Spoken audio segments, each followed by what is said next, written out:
common. Welcome to this episode of the Alignment with Jenn podcast. I am your host, Jenn, and today I have a really special episode for you.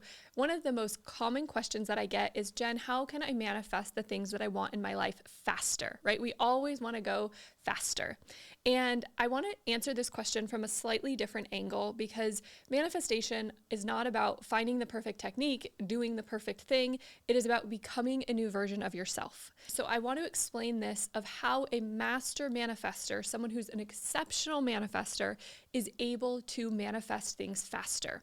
So that's really what we're going to look at. We're going to look at 7 ways that you can be, 7 patterns you can cultivate starting today, as soon as you finish this episode, to operate like a master manifestor. Okay. And the metaphor I want to start with is, imagine that you live in a house and the thermostat in that house is behind a wall. So you keep doing all of these things to try to warm up the house. It's cold in the middle of the winter. So maybe you light a fire, you light candles, you look for the thermostat and you can't find it. You get blankets, you put on sweaters, you put on socks, but you still aren't able to change the temperature of the thermostat. This is how our internal operating systems impact us. Oftentimes, we are looking for things outside of us to change our internal thermostat, to change what's really going on the inside. And when we focus on what's going on the inside, that is when we are going to be able to manifest the things that we want in our life so much faster. So instead of looking outside of you, begin the journey and continue the journey of looking inside of you, of what can I shift internally in order to unlock that next level that I'm seeking. Anything that you want to manifest in your life is going to come from an internal change first. It can be no other way. We live in a hall of mirrors where the internal is always reflecting into the external. I want you to come into this episode with the mindset of whole being manifestation. Right? I think that manifestation can often kind of come across as a little bit of tips and tricks and hacks, because that's what's really easy to post about on social media. But it's really about who you are being on a whole level. Because think about when you want to manifest something, typically it is not like a momentary change. The things that we really, really desire are ongoing changes. The love of our life, we don't just want that for one moment. We want that for decades. We don't just want wealth for one moment. We want it for decades, right? Same with health, same with our purpose. We want that change that lasts. And so in order to create that lasting change, we have to become someone new, because our current reality is a result of who we have been being and who we are currently being. And so when we want to change and create a ripple, a wrinkle in time, we have to become someone new. So that's what this episode is going to help you do. It's going to give you 7 patterns to cultivate, and they're very simple and very easy and very tangible for you. So the first one is to realize that master manifestors are ninjas with their thoughts, right? When I think of that, I kind of think of like you have these negative thoughts coming in and a ninja is like karate chopping them out of your mind. And that is because master manifestors know that their thoughts are a creative force. And so when you use your thoughts, think of them as strokes on a canvas of life. When you use your thoughts precisely and thoughtfully, when you learn to master them, when you learn to not go down the rabbit holes of fears and doubts, that is when you start cultivating a very, very different energy.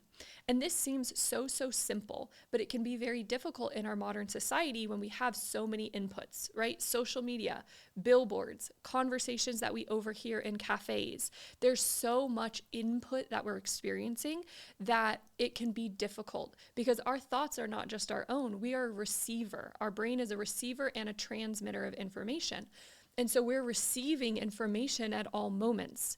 And so part of it is not only being a ninja with your thoughts in terms of being thoughtful about what you think about and learning to master your thoughts, but also recognizing that your thoughts are not all your own. You don't need to believe them.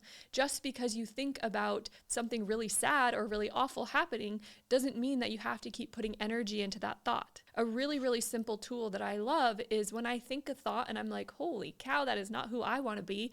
I just imagine a little dry eraser like you would see in a school, erasing that thought, and I say erase, erase, erase. And that's energetically releasing that thought, creating a disconnection from that thought, right? It's not getting into that game of, oh my gosh, I can't believe I thought that thought. Oh my gosh, I'm such a terrible person, right? Not believing everything you think. Master manifestors don't believe everything they think. We're never going to have perfect thoughts, right? But what we can do is we can learn to decide, is this a thought that I want to add energy to, or is it a thought that I want to let go of and erase? Is this a thought that I keep thinking and I want to do some deeper rewiring work in order to shift that? Then that's your responsibility to create that change. So that's the first thing, is to begin to recognize your thoughts and to recognize how you want to go about processing those thoughts. Something that can be really helpful to think about in terms of being a ninja with your thoughts is the meaning that you are assigning to something. So we are meaning-making machines. Every single moment we are making meaning of our experience based off of our past experiences. This is why two people can be in the exact same experience and have a totally different reality of it. Right? When a crime happens and there's two people on the scene of the crime, police officers oftentimes will get different stories because what one person's mind is assigning meaning to as important is very different than what the other person is assigning meaning to. So becoming a master of meaning. What do I mean by that? I mean, let's say that you go to the grocery store and you get to Whole Foods and you're all excited to go get yourself a nice smoothie, and you get there and you're like, dang, this parking lot is full. I have to park 2 blocks away. This happened to me a couple of weeks ago at the Encinitas Farmers Market. And so you have to park really far away. Instead of being like, oh my gosh, I can't believe I have to park far away. This is such a pain, blah, blah, blah, blah, blah, right? Getting into your story. Now I have to carry my groceries farther. Instead of being that person, be the person that's like, awesome, I wanted to get more steps in my day, so this is the universe giving me an opportunity to get more steps. Now I can really think about what I want to get when I get inside, right? I have a little bit more time to process. Maybe I can enjoy the sunshine outside as I'm walking into the grocery store, right? Neither of these is right or wrong, but one of them gives you power and opportunity to create the life that you want and to feel amazing. The other one leaves you kind of feeling like crap. So becoming a master of meaning and understanding, how are you actually assigning meaning to your life? Are you doing it in a way that doesn't feel good, right? When you have a conversation with someone and somebody says, you tell a story and somebody just like kind of sits there. What meaning do you assign to that? Do you assign that person's judging me? Man, I must have said something stupid. I can't believe that I said that. That was so dumb. Now they think I'm an idiot. Or do you assign the meaning of, they must have thought that was really thoughtful, or just a no meaning at all and just ask them, so what do you think, right? We don't need to be creating these negative meanings that make us feel like crap. So just notice what meanings you are creating. Honestly, if this is all you ever did, if you listen to every single one of my podcast episodes and this is the only thing you ever took from it, this alone will change your life when you become a master of meaning. And I take this to a further extent of being kind of delusional with it, where I really assign meanings of what I want to work out. Right? Like one of my friends texted me this morning and she's like, we're going to have record-breaking months in our business this week. And I was like, that's the kind of meaning I want to assign to things, right? I want to assign not only positive meaning, but really positive meaning to my life. So that's the first one. The second one is that master manifestors know that they are the creators of their reality. And this means letting go of that victim mentality of things are happening to me. Woe is me because I have difficult things going on in my life right now, right? What it means is turning that around and deciding to say, you know what, if I am going to decide that I create the good things in my life, I can also decide that I'm going to stop creating the bad things in my life as well. This means no longer blaming external circumstances for what you're experiencing, no longer blaming other people, no longer blaming your past. And I get it. People have difficult pasts, right? Everyone has things in their past that they wish had not happened. And some people have even more difficult experiences, right? I was in an Uber the other day and my driver spent his first 15 years of life in a refugee camp in Ghana. That's a really difficult experience. Did this man feel bad for himself? No, this man was amazing. He was so amazing. And I ended up referring him to a friend to be his driver because he had such a positive mindset. He was so amazing. If he had had this really bad mindset and felt like a victim of his circumstances, and I'm not saying his circumstances are okay. What I'm saying is stop giving your power away to experiences that you had in the past, because that's only going to drag them into the future. If you want to be a creator of your future, then you have to let go of those experiences or find peace with those experiences. It doesn't mean saying it was okay if bad things happened in your past. I've had very bad things happen in my past. It doesn't mean that I'm saying that that was an okay thing to happen, but it means that I no longer am going to let that impact who I want to be and the life that I want to create. Knowing that you are the creator of your reality and you get to decide how you view things. You get to decide who you get to be. So I ask you, where in your life can you step into more of that role of the creator, right? A lot of the people that come to me, they come to me because they feel stuck in some way, right? I talked to a couple of women yesterday who were telling me that they felt really stuck in their careers, right? They had good careers, but they felt like it wasn't fulfilling. And they're like, I just don't know what to do. I feel really, really stuck. The truth is that we're never really stuck. We are stuck in a way of thinking. We can't get out of that way of thinking. We can. And that's why it can be really helpful to have support and have guidance to get out of that way of thinking, to see things differently, right? I kind of think my job is really easy because if I can just get people to see things differently, then their entire life changes, right? That's all it is for you. You just have to start seeing things differently and your whole life will change. And that's what it means to be a creator of your life rather than a victim of your circumstances. Because one path leads to a magnificent, extraordinary life, and one path leads to the past continuously recreating the future.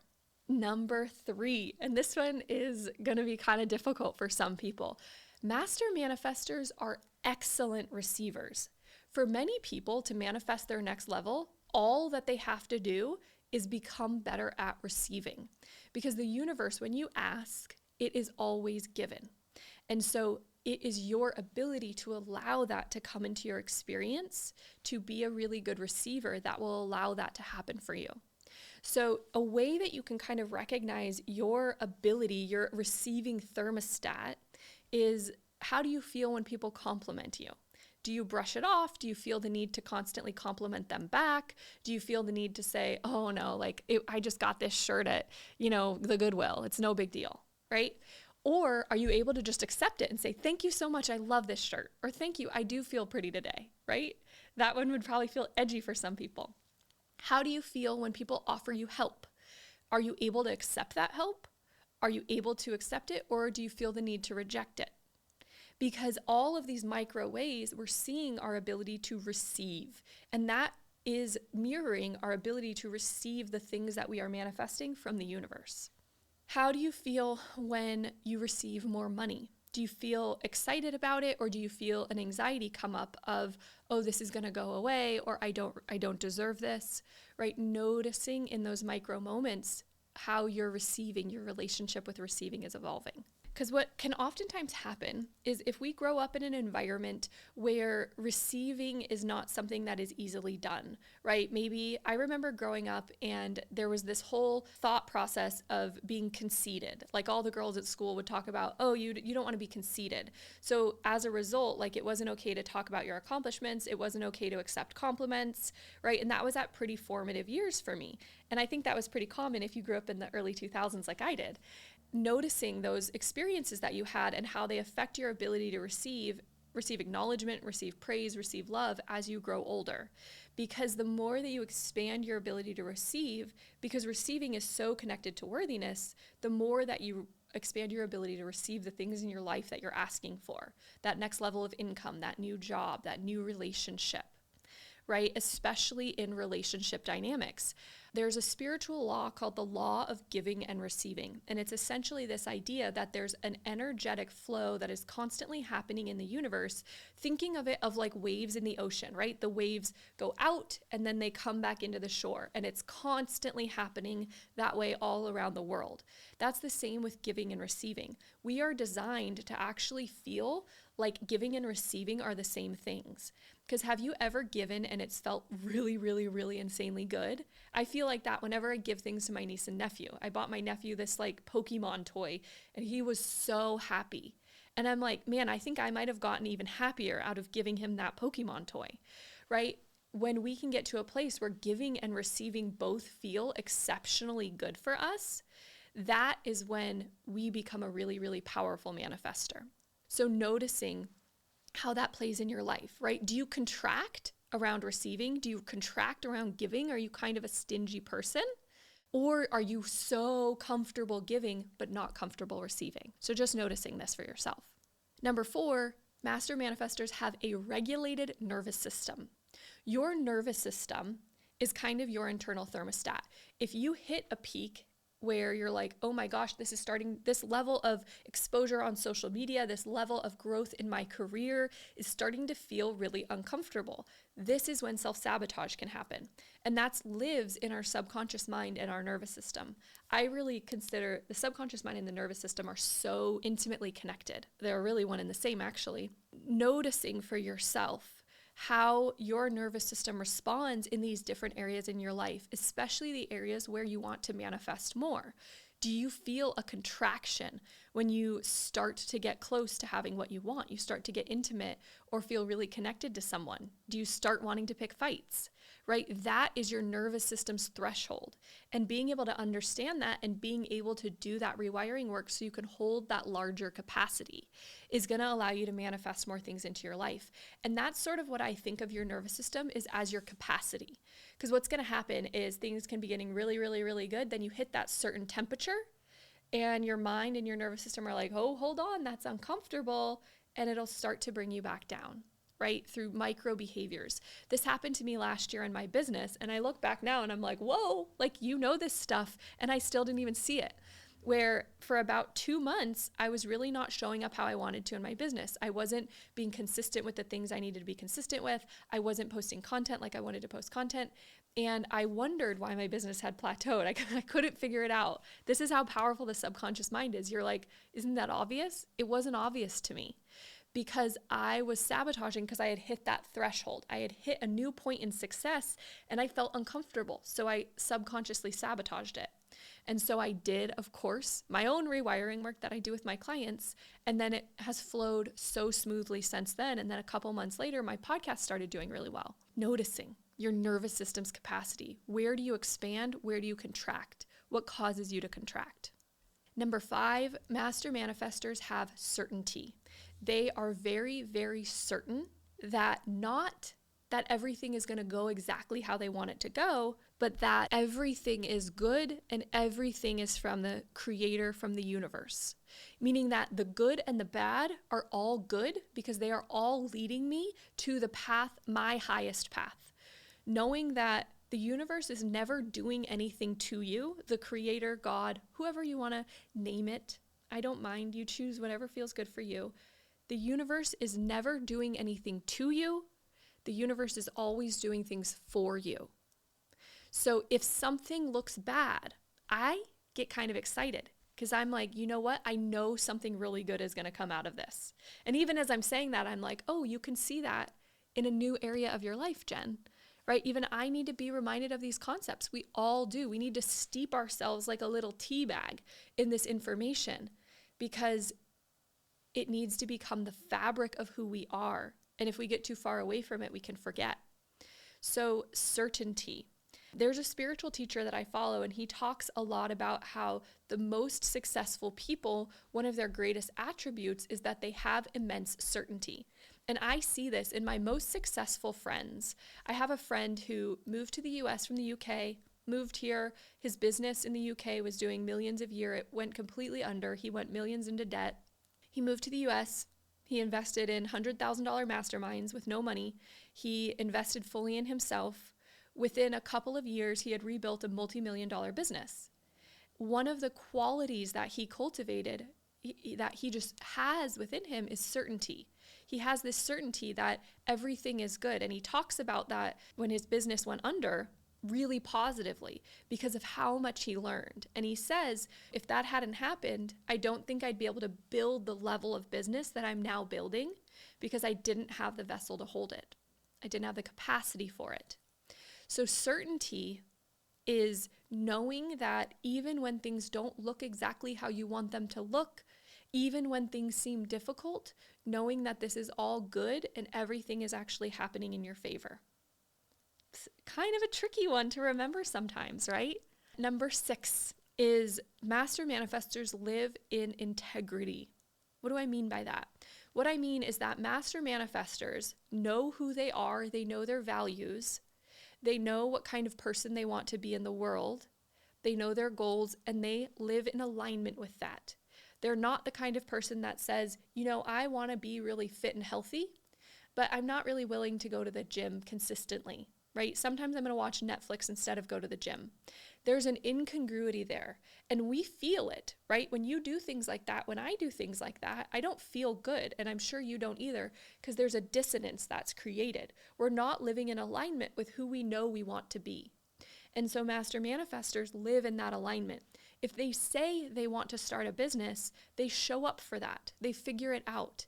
If they say that they want to have a really healthy relationship and there's a conflict in their relationship, they show up for that.